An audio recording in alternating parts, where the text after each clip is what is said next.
Iyo nama yo gusigurira abari mu gisata c'ubutungane, abajejwe inyubako mu makomine hamwe n'abajejwe intwaro ibigiye gukorwa mu ntunganyo nshasha y'igisata c'ubutungane yabereye kuri uyu wa 20 ku mugwa mukuru w'intara ya Gitega, irongowe n'umushikiranganje w'ubutungane Artemo Katihabwa. Mw'ijambo ryo kugurura iyo nama, umushikiranganje w'ubutungane akaba yashikirije ibigiye gukorwa mu ntunganyo nshasha y'igisata c'ubutungane mu ntumbero yo kubwegereza abene gihugu no kubukomeza. Muri izo mpinduka harimo gutunganya gushasha ikarata yerekana uko inzego z'ubutungane duhereye ku masentare y'intango muri zone yose, amasentare makuru mu makomine yose.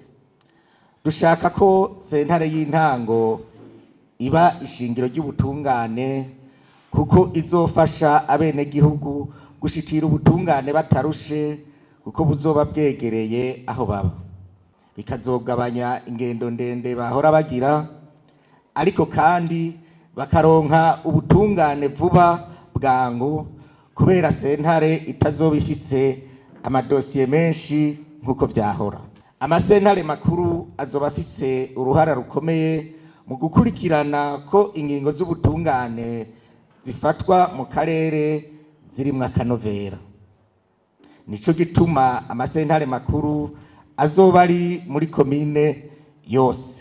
Izo sentare zose zikazofasha ko abene gihugu baronka ubutungane bitagoranye mu mwanya muto.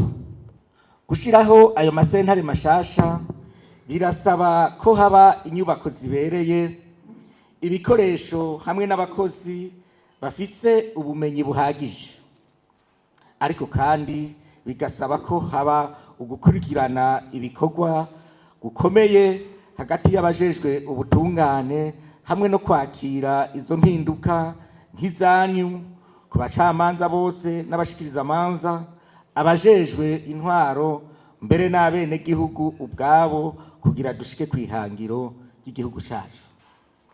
Turasabwa rero ko turonderera hamwe ahaboneka inyubakwa za leta ziri mu mazone canke muri komine zofasha kwakira ayo masentare aho zitari, tukarondera ibibanza zo kubakwamwo.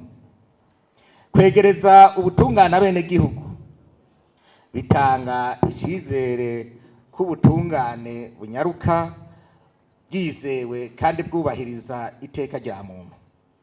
Twiteze ko bizotuma abene gihugu bashira icizere ku